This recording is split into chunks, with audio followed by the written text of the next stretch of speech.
Since 1863, the lawyers at Baker & Daniels have helped governmental and individual clients with their legal and consulting needs.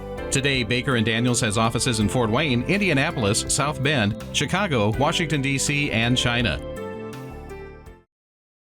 Prohibition. Hard to imagine then what Indiana's beer industry would be today. 34,000 jobs. Annual economic contribution, $2 billion. 5-star. Distributors of Miller Coors products. Pleased to sponsor this program. This is the land of sky blue waters, land of cool enchantment. Listen.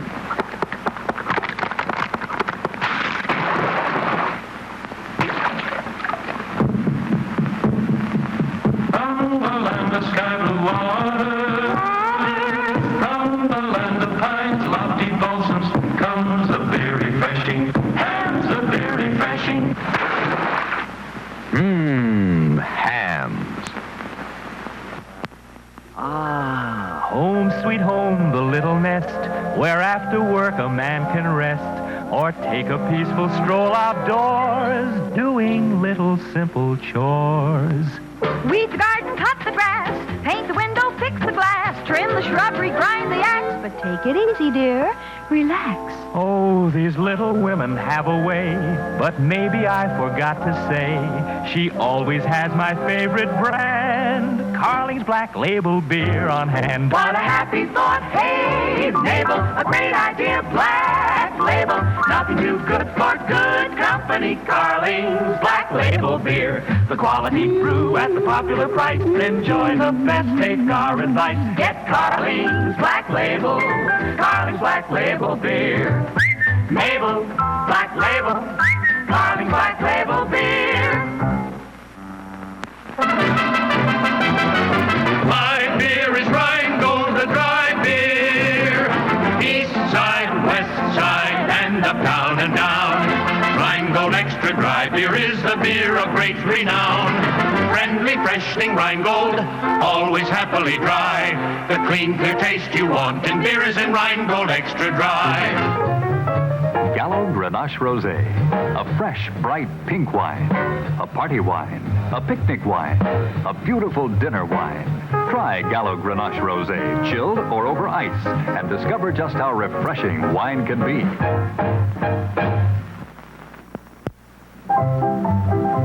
I'm Klondike, Teatike, and the bar for men both brave and bold. It warms my heart to serve them all the ale with Brewer's Gold. Enjoy that golden flavor, true ale flavor. Oh, that Valentine. Ale with Brewer's Gold. Brewmasters know this Brewer's Gold, the best hops from the vine. They brew it into Valentine for flavor genuine. It's got that golden flavor, true ale flavor. Oh, that Valentine. Ale with Brewer's Gold. People sometimes wonder when beer came into this community. There is a reference to an 1834 advertisement for Comparet and Coquillard's brewery, perhaps the first brewery. The ad was a little bit of ad in the newspaper, and it said, "Good, strong beer for sale at the Fort Wayne Brewery."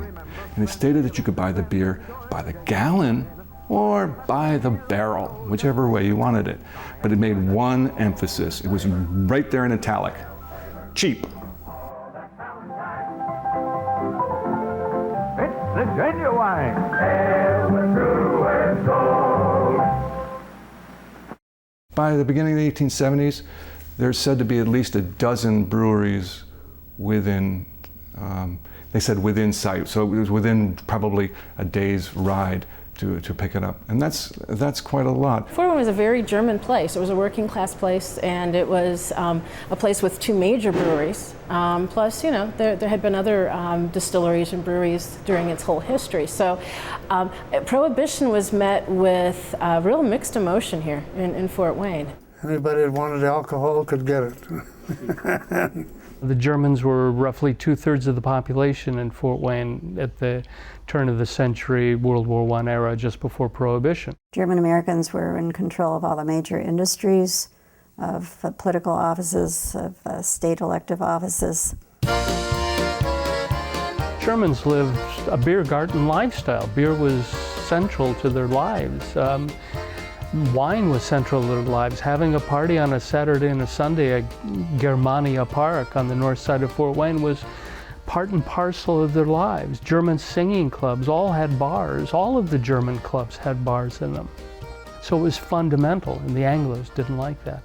For my own family, you know, my great-grandfather, when he came here with his parents, they came from having run a guest house, basically an inn with alcohol, with rooms, the whole thing in Germany for generations. So this was their entire livelihood, and suddenly, bam, in 1920 to be sold, you couldn't do it. You know, it was very difficult. If you think back, water has not always been safe to drink.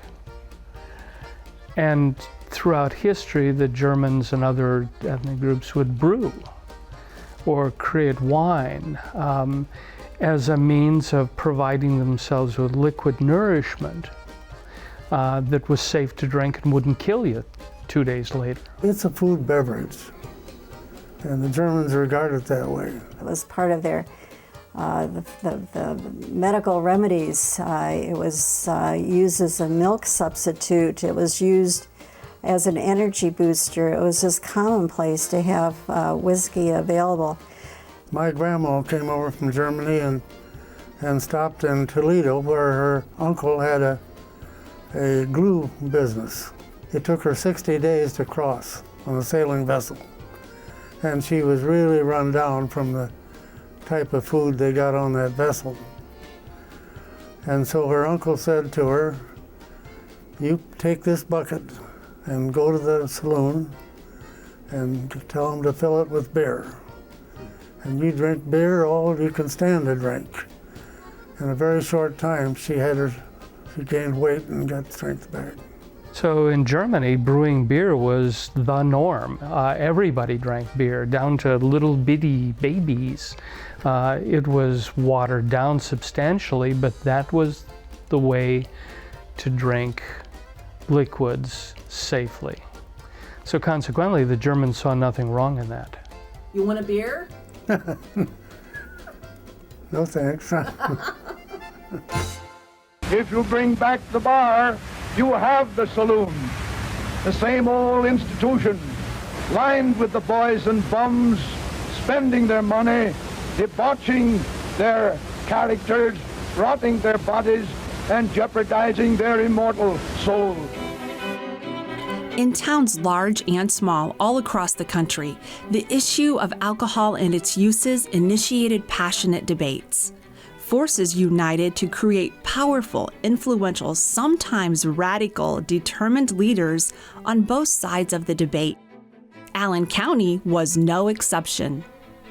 It's not a problem that goes away very easy. You know, even with prohibition, it will not go away very easy. But one of the telling stories I once heard was that Mayor William Hosey, 5 times a mayor, never consecutive terms, because the city had a law that you couldn't be reelected as mayor. But for 5 terms, he was probably the most influential, important mayor of the early 20th century.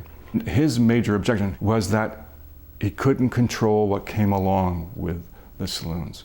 He was willing to let men have their drink, but he wanted no more gambling. He wanted no more of these floating crap games that they had, and he wanted to get rid of the red light district. After the Civil War, the Women's Christian Temperance Union began. We primarily think of Frances Willard from Evanston, Illinois, the national leader that became so prominent. Here in Fort Wayne, the leader was Junia Aveline.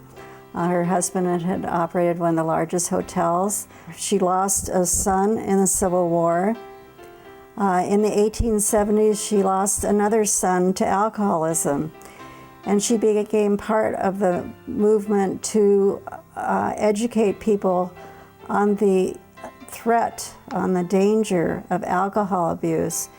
And it's so easy to think today that women were overreacting, and certainly some of their tactics were taken to the extreme when they burst into saloons and destroy the whiskey barrels. We kind of associate that with the WCTU. But their general strategy was much like the Civil Rights Movement. They would conduct prayer services. They were really doing nonviolent civil demonstrations to make people aware of the dangers, of the evils of alcohol. According to their side, they argue that 1 out of 5 young men would end up in a drunkard's grave. There was always the joke in the German culture that on Sunday the women went to church and the men went right around the corner to the club, which was, had a bar, and would sing songs, and they'd wait for church to get on, and they'd accompany their wives back home. In the late 1800s, Fort Wayne was also known as Indiana's most lawless city. I don't know if there's a correlation between the joviality of a glass of beer and that fact, but it may have been what prompted some of the women in Fort Wayne to rise up against drunken men. We're talking about single wage earner. Culture frowned upon working women. In fact, General Electric made it illegal for a married woman to continue in the workforce. So if you have a working class family with 1 wage earner, maybe some of the girls that are sent off to work if they're, before they're married. But if you have a husband spending much of his income at the saloon, I think women were entitled to having a voice there, and you just feel that it's okay to hang out and have your beer, but if it's at the cost of the well-being of your family. After the Civil War, both Republicans and Democrats were not committing to the urgency of controlling alcohol consumption. The Prohibition Party was founded in Chicago in 1869, but was slow to gain support. The Women's Crusade marched into Indiana from Ohio in the early 1870s, attempting to influence public opinions with prayer meetings. They were dismissed with mockery by most of the Hoosiers, but the women did begin to rally around their cause. As women were finding a voice, they were also realizing the importance of their vote. In Fort Wayne, the idea of women voting was not well supported with such a large German population. The Germans had a very well-defined role for women in the home, which did not include fighting for a cause. Certainly the churches, the Methodist associations, the Women's Christian Temperance Union, all of these entities have become coming together to try to fight what they see as an epidemic of alcoholism in America. The anti-saloon laws that they passed in 1854 in Indiana were thought to be, in the early stages, a way of limiting the growth of the disease as they saw alcoholism. But it turned out not to be, because there was no real enforcement element within it. You either going to be an anti-saloon law for the entire state, you didn't have the police to do it, or you had entire county options in which you had nobody to do it, or you had township options where the law enforcement officials would not willingly go against their neighbors and turn them in and shut down the saloons. Hostility toward temperance flared up in Fort Wayne after the passage of Indiana's Baxter Bill. Authored by William Baxter in 1873 and signed by Governor Thomas Hendricks.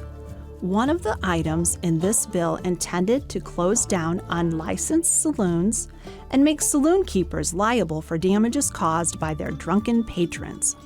It was so unpopular that it was repealed in 1875.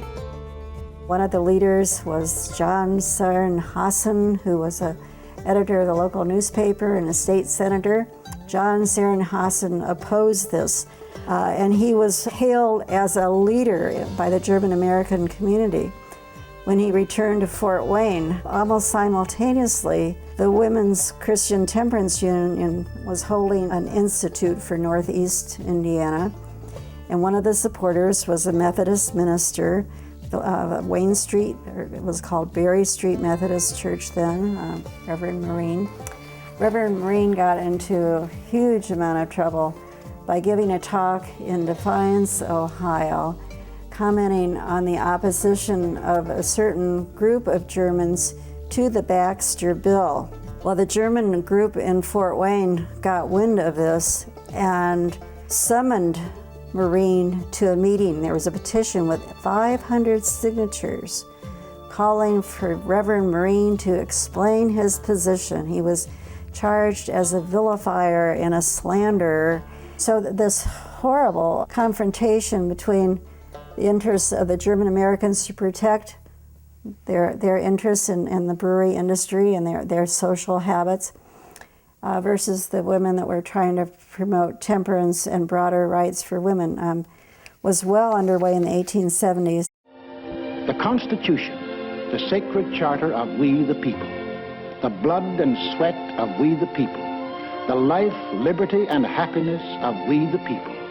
The people were to rule, not some of the people, not the best people or the worst, not the rich people or the poor, but we, the people, all the people. In Indiana, both political parties were now clearly defining their platforms on the subject of alcohol restriction. Republicans suggested that it was time to invite the federal government to the party, saying it was the duty of the state and national authorities to foster and secure the highest moral and intellectual development of the people. The Democrats' opinion was that any attempt to regulate the moral ideas, appetites, or innocent amusement of the people by legislation is unwise and tyrannical. It is not an easy road. I mean, as late as 1908, personages like Thomas Marshall, who's governor of Indiana, counsels William Jennings Bryan, the Democratic presidential candidate for a third time, lay off this whole issue of alcoholism. I mean, it's not something that you're going to carry. At the same time, there are people like Charles Eckhart in Auburn, Indiana, the maker of the Auburn Carriage Company, and then the Auburn Automobile, devout prohibitionist, who would campaign in 1908 through up and down the state of Indiana. Now, Marshall and Eckhart are practically neighbors, Columbia City and Auburn. They do know each other. They have great respect for each other. But Eckhart is doing everything in it that he can to quash the production and the sale and the consumption of alcohol. And it is that sort of energy and commitment that starts to win out and overcome the alcoholism. And the temperance women were concerned about the young girls that had been drawn into prostitution. And as they talked to them and tried to help them, one of the factors that they became aware of was that a number of the young girls were led to this life at the Allen County Fairgrounds. The Allen County Fairgrounds had a beer garden, and it was unlicensed.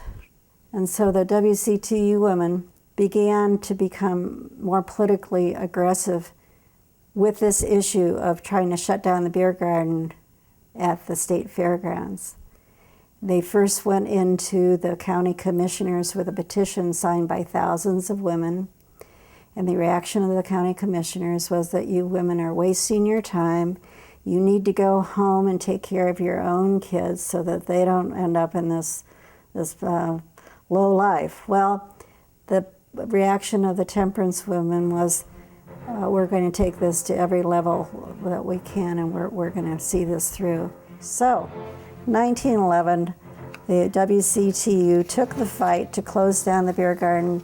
The women won a minor victory here.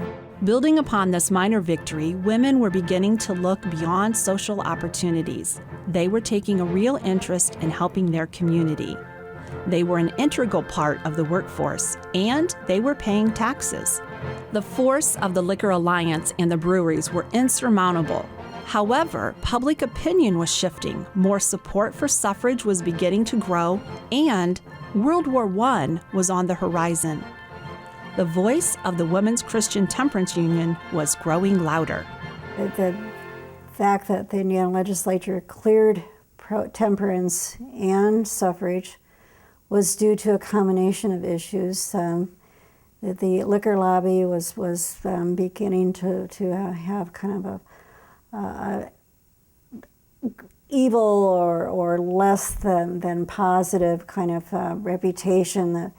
The entrance of the United States into World War I, or at least the Allies fighting The Germans, before Woodrow Wilson entered the war, was making people pull away from the German-American alliance.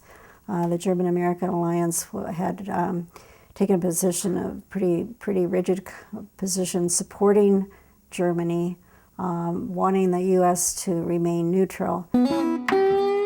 In 1903, the Hoosier branch of the Anti-Saloon League was established by Reverend Edward S. Shoemaker. The League did not seek members, only contributors. It influenced the careers of congressmen, governors, and legislators. It forgave any wrongdoing except a wet vote by adopting an attitude of strict neutrality on all questions of public policy not directly and immediately concerned with the traffic in strong drink. By 1907, 2 unsuccessful attempts were made to use the courts to shut down Indiana's saloons. The Supreme Court ruled that the citizen may have the right to convince the legislature to absolutely prohibit the liquor traffic, but they could be of no avail before a court which can neither make nor unmake laws. This was merely an invitation to play politics for the anti-saloon supporters. Within a year, Indiana had a county local option law which dried up 3/4 of the state. The back and forth between the wet and the dry forces in Indiana did not end until the 1950s. So the dries and wets come to some point that they're going to have a showdown, and it starts beginning to work its way through the Senate in 1917 and passes Congress, and now it's up to the states to ratify. Some states are very quick. Some in the South are very quick to ratify it. Some in the South never reject it. But Indiana is the 27th state in the Union to ratify the 18th Amendment on January 14, 1919. Upon the ratification of the Volstead Act, the Reverend Billy Sunday of Winona Lake preached, "The reign of tears is over. The slums will soon be only a memory. We will turn our prisons into factories and our jails into storehouses and corn cribs. Men will walk upright now. Women will smile, and children will laugh. Hell will be forever for rent." But there's no army. There's no military. There's no police. There's just an amendment with no laws written out and no applications in the state. And what are you going to do with people who violate these laws? And so the nation and in Fort Wayne, and definitely Indiana, go through this paroxysm of, well, is it really enforceable? Or do we need to do it? And of course, the dries push and the wets resist. It really wasn't a Republican versus Democrat thing. It was the dries versus the wets. It was what it was. And my father got caught up in it as prosecutor, and then after he finished his term as prosecutor, he ran for Congress in the primary as a wet, supported by the publisher of the News Sentinel. He got beat because the dries outnumbered the wets back in the 30s. With the 19th Amendment, women were now seated as delegates for the first time in the political conventions of 1920. Neither the Republicans nor the Democrats said a word about prohibition. The Republicans swept the state, electing Warren T. McRae as governor. With its power increased by WCTU ballots, the Anti-Saloon League took full charge of the General Assembly. The mere possession of alcohol was made an offense. During the first 7 years after Prohibition in Indiana, total jail admissions for felonies and misdemeanors nearly doubled.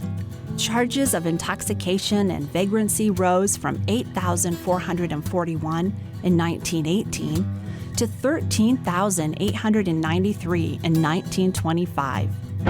It was clear that the law was not banishing liquor as promised, and general lawlessness was on the increase. The Jazz Age had arrived. My father had just recently graduated from Southside High School and was working at the local YMCA in 1931. He was a friend of a photographer for one of the local newspapers, and one particular evening the photographer said to my father, "I've been tipped off that there's going to be a federal prohibition raid on South Anthony Boulevard. Would you like to go with me?"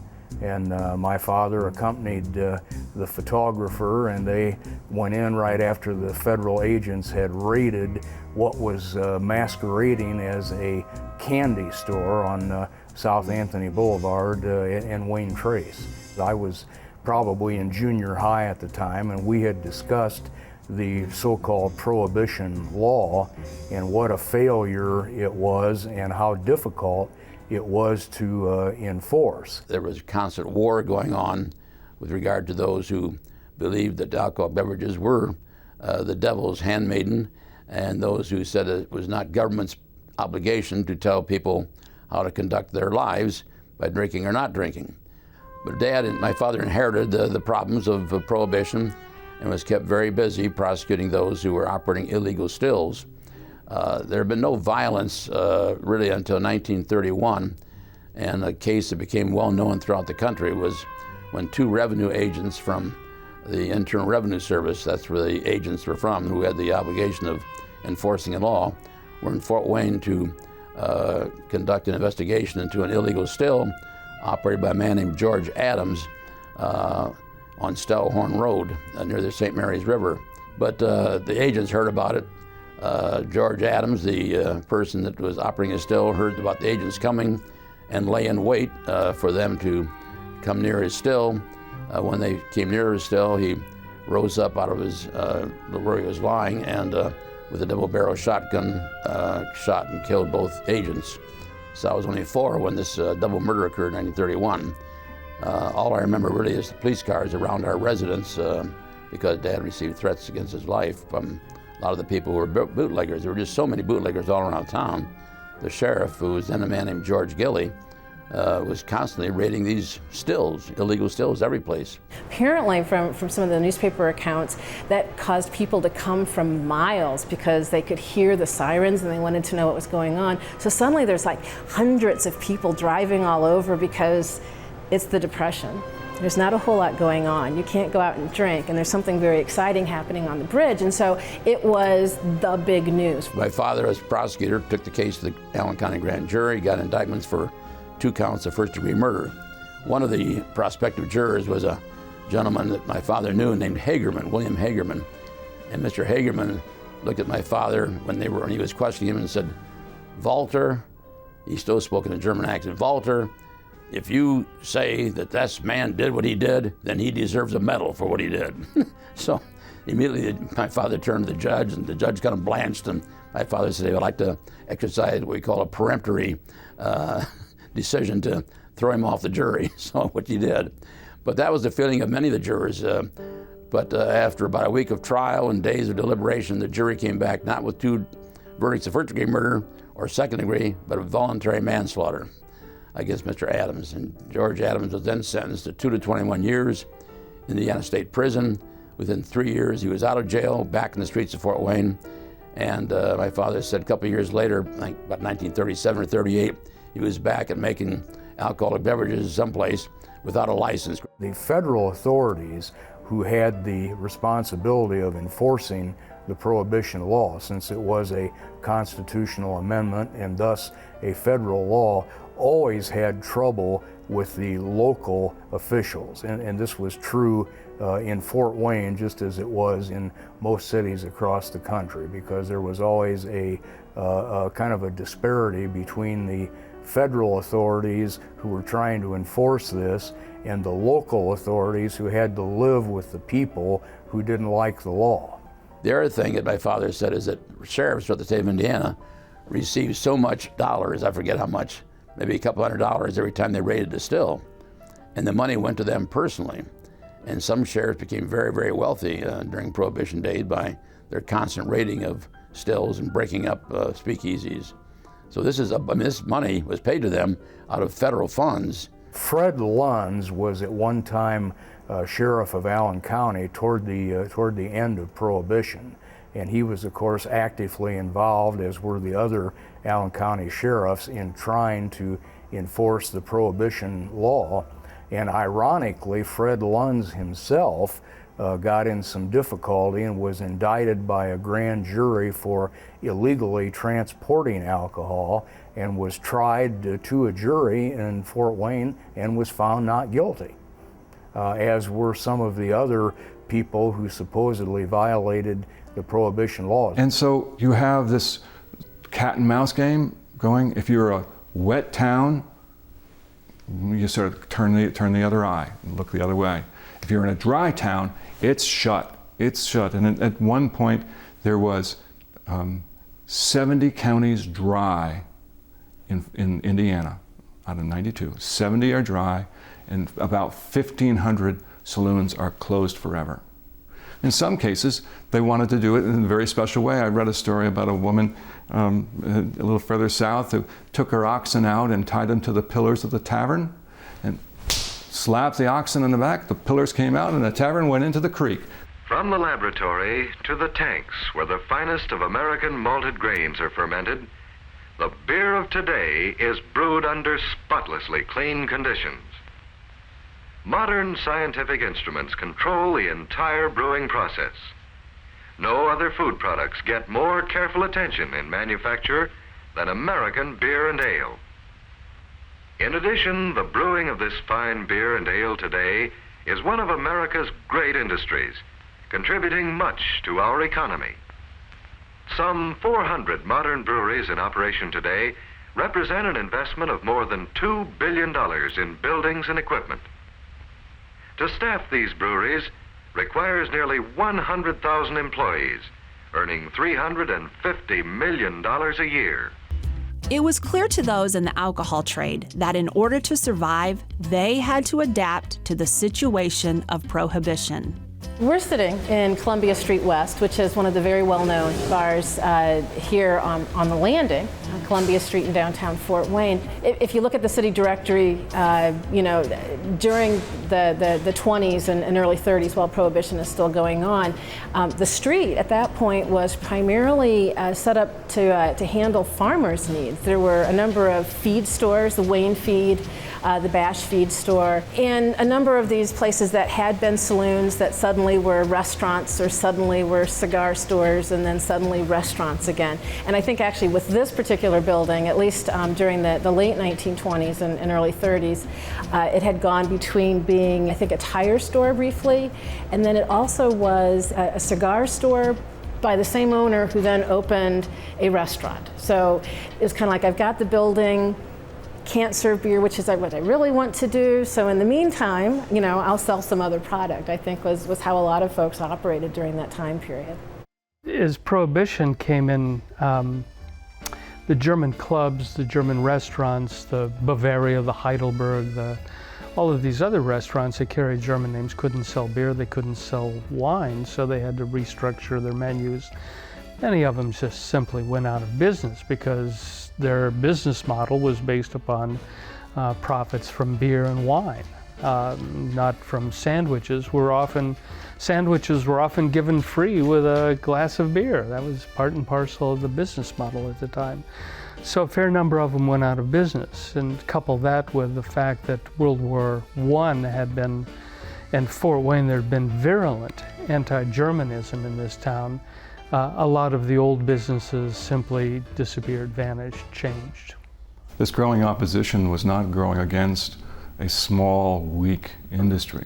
It was a very strong industry, and it was a very important industry. I mean, you face the fact that there were 9 brewers' unions in Fort Wayne alone for Berghoff and Centlivre and a few of the small ones, but an employee at the Centlivre brewery could make as much as $2.50 a day, which is very good money for the first and second decades of the 20th century.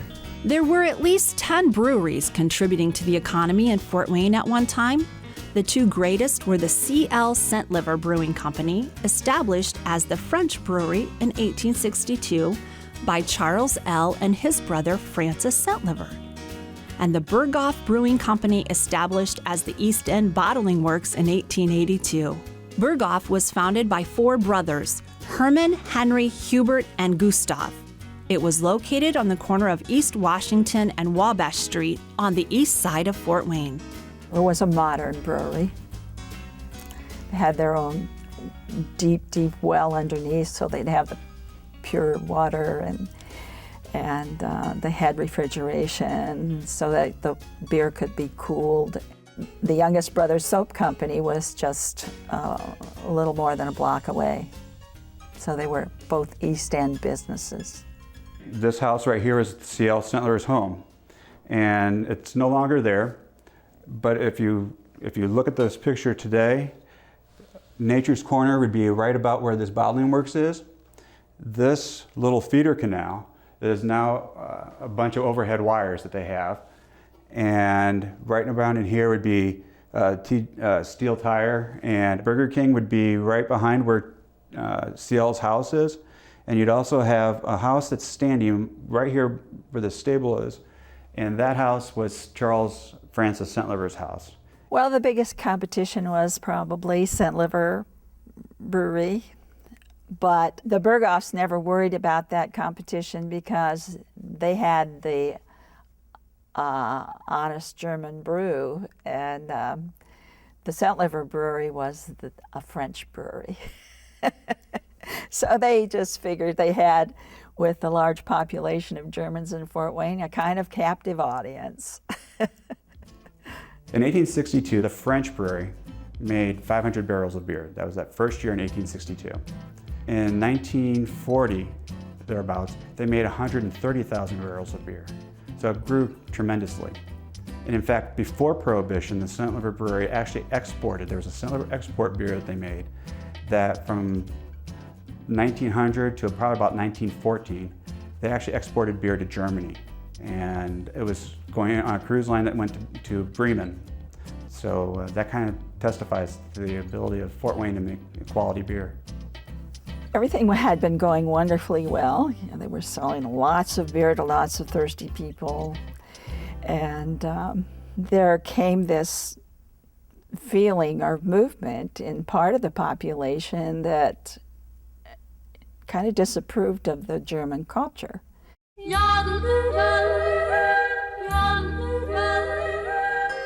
To be one of Allen County's nearly 40,000 German descendants during the war years of 1914 and 1919 was no easy matter. With the growing dislike of anything German, the Berghoffs, along with prominent German-American Alliance members, created Germania Park in an attempt to protect their heritage. So it was a family getaway on the weekends that was owned by a number of investors, as well as some of the German clubs, as well as the Berghoff Brewery, which was a way that they could sell beer, make a profit, participate in the culture, and also skirt some of the increasingly restrictive laws on alcohol sales.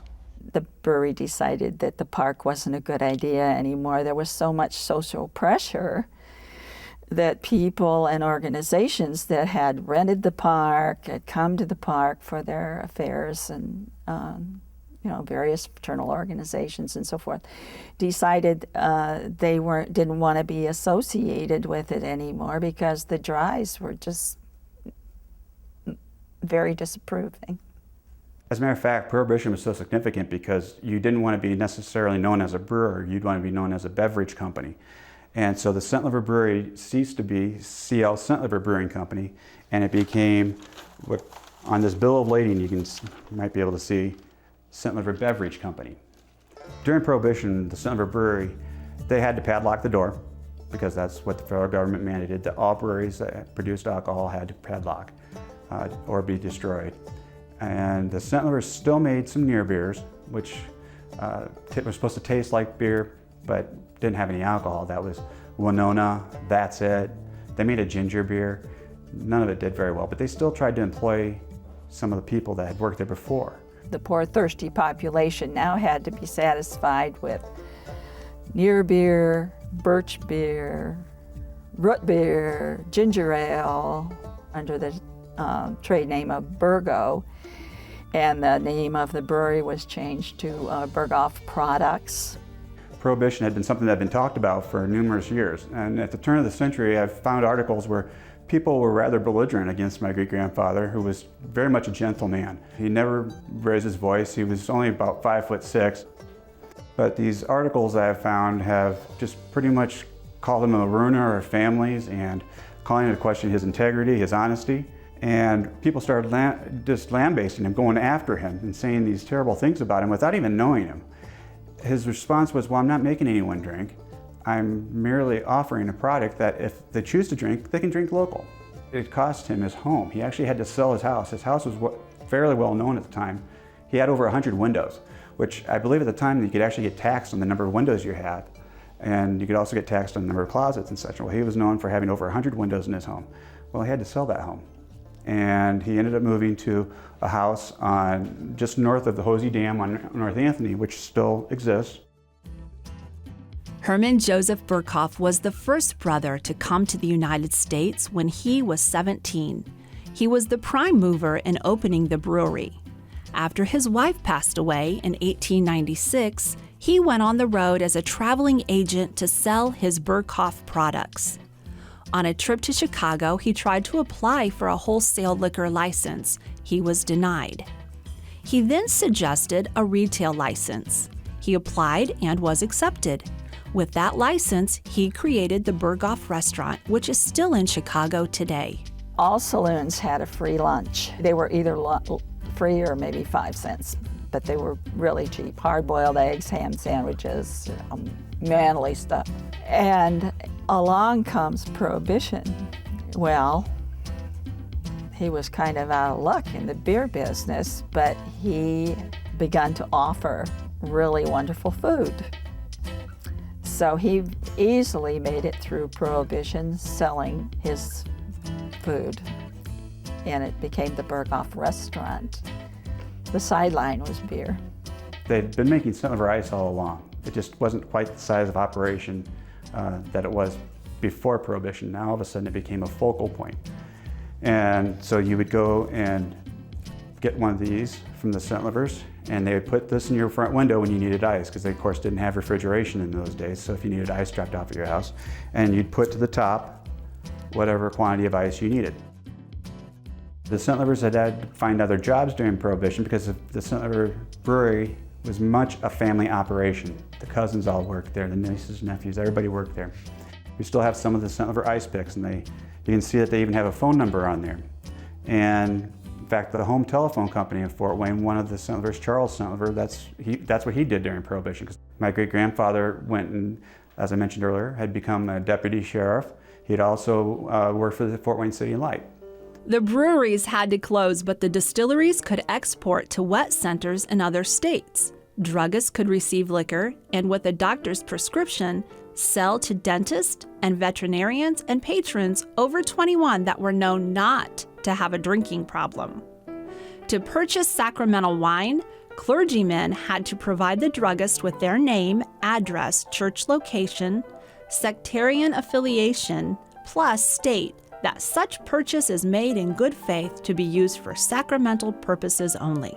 By 1928, Republican Herbert Hoover declared his intentions to enforce the 18th Amendment efficiently.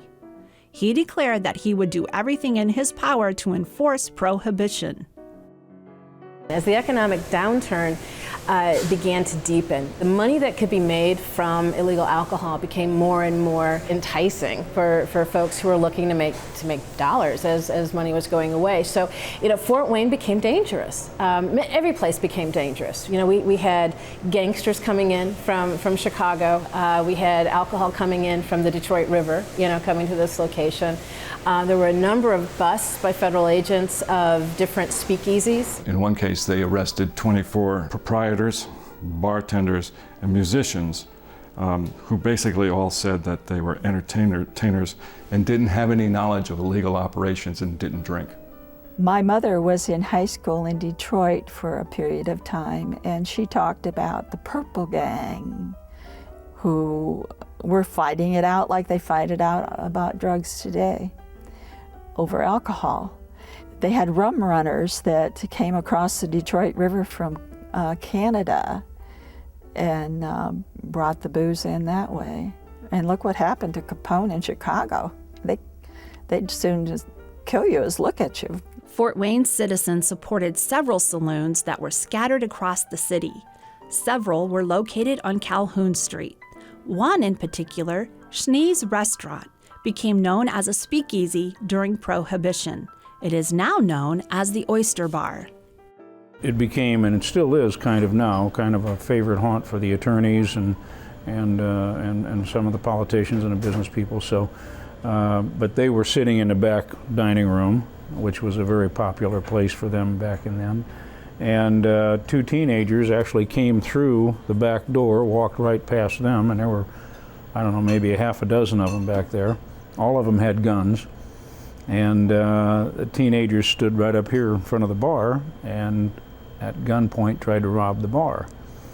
And about that time, one of the prosecutors and I think there was a police officer back there or two, realized what was going on, and they fired a shot at them, and a gun battle actually ensued. And they went back and forth. Unfortunately, one of the youths were killed right here, and the other one bolted out the front door, and they never did catch him. By 1933, the people were worn out with this problem, particularly with the Depression coming on in the 1930s. And so, as a result, people were ready to say, let's put that in the past. Let's get on with creating jobs as they did in the 1930s, much like we're looking at now.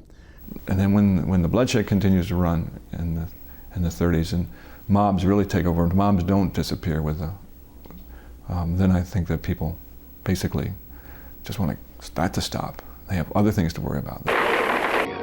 We were wrestling with the worst depression in our history. Some of us were out of jobs.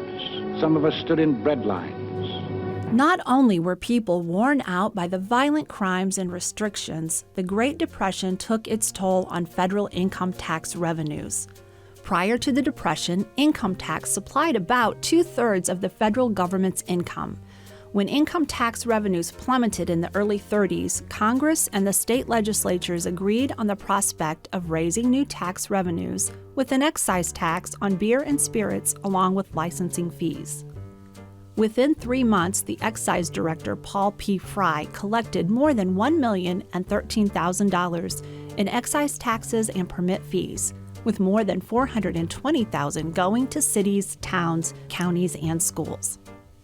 For the first time in history, a liquor question was sent directly to the people of Indiana on June 6, 1933, and by a vote of about 550,000 to 300,000, they returned a wet majority.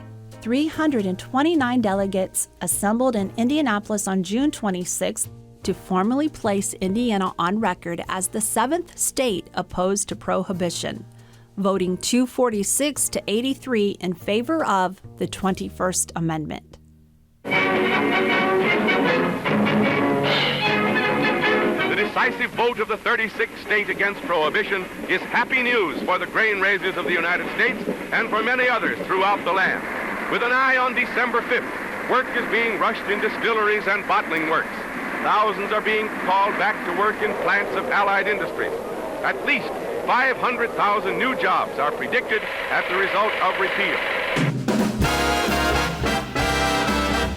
I know that for my grandfather, who was born in 1915, those were his early years. The family had a bakery and a restaurant. In 1933, when he was 18 years old, Prohibition was repealed. And so just as he was coming of age, as he turned 18, the family could go back to the original business, which was having a tavern. So after he and my grandmother both died, my mom and I were cleaning out their house, and they didn't save very many things. They weren't people who saved lots of mementos, but one of the things they saved was the newspaper from the first day that they were making beer again. And there was this big photo on the front cover of the newspaper with a big wagon with beer and horses carrying it, and that was one of the things that we found in my grandfather's papers. So it was a really important thing to have. By this time, the Berghoff brothers moved on to other business ventures, but Herman still had his restaurant in Chicago. After the repeal, he applied for and received the first alcoholic beverage license in the Windy City.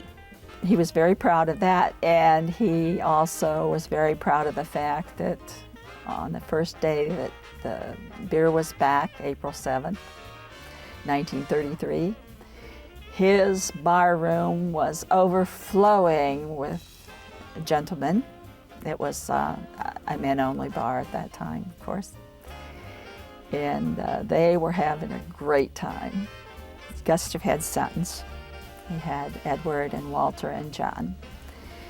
And they came to their father and they said, "Prohibition's over, Dad. The Berghoffs need to be back in the beer business." So they used part of that 1,000 feet of building over on Dwenger Avenue as the Hofbrau Brewery. Although the brewery had been maintained because they were using it for storage for the St. Liver Ice Company, they hadn't kept up the boilers because you didn't need boilers with ice. And as a result, they had to get new boilers. And to make a boiler is not an easy task, and so they had to reach out to someone to do that. While that was being done, though, rather than just waiting, he contacted the Nickel Plate Railroad and asked if they had any extra engines sitting around, and fortunately they did. So they pulled that engine along to the brewery and used that to create the beer for the first couple months until they could get the boilers installed and prepared. And when the brewery did open up again after Prohibition, he made sure that all the employees for those 15 years that had been employed before Prohibition were employed after Prohibition.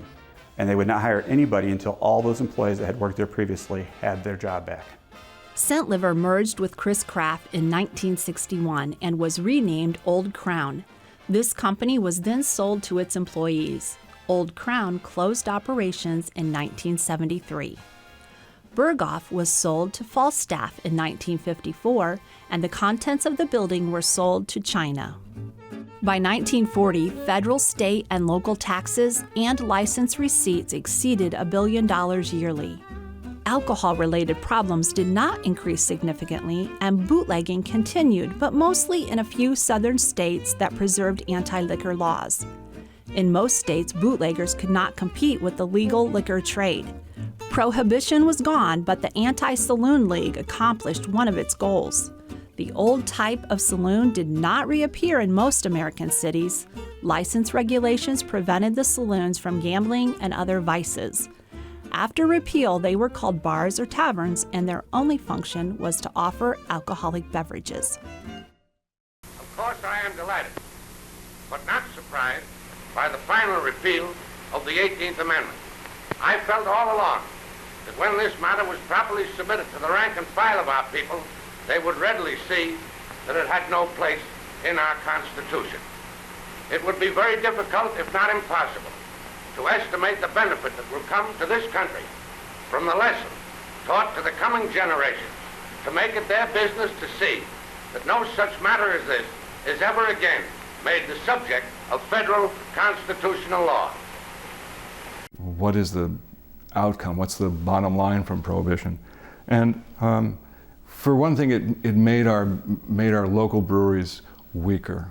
Certainly, Budweiser and Joseph Schlitz and the very large beer barons had enough resistance to weather the storm for those years. St. Liver and Berghoff being another step down and being a local brewery serving a local economy didn't have those sorts of reserves to maintain themselves. The stake in the heart of the German culture came from the Council of Defense in World War I in Fort Wayne, the anti-German feeling. And the indignities of Prohibition were insult to injury. The feeling was so strong, but that's what happens when you can get like the Women's Christian Temperance Union, the Anti-Saloon League, others pushing the legislators and saying, you do this or you're not going to get reelected. We see the same argument now. It's part of something that women have always been concerned about, but the WCTU brought not only the issues into focus, or into more focus, but empowered women politically. And I think that's the legacy, that the WCTU helped bring women into a political process, even though it was very unpopular and very controversial. Insofar as my family goes, I mean, it was devastating. They lost everything. They lost their livelihood, they lost their employees, they lost friends. I think it was a terrible mistake. It let the criminal element proliferate, get hold of businesses and people and corrupt them, and it continues today. Too much of our time has been spent on gunfire and Tommy guns and people with axes and breaking into beer barrels. What it is about is living together with two different views on life and still making a successful community. And I think that perhaps is what we should take away from all of this. The legacy of Prohibition in the United States and in Fort Wayne and Allen County is that legislating morals doesn't always work. It's very chancy, hard to do, and that people will find a way around it. And if I want a glass of beer in the evening, I'm going to find it. I'm going to get it, and I'm going to drink it. Simple as that. And that's a rather German attitude.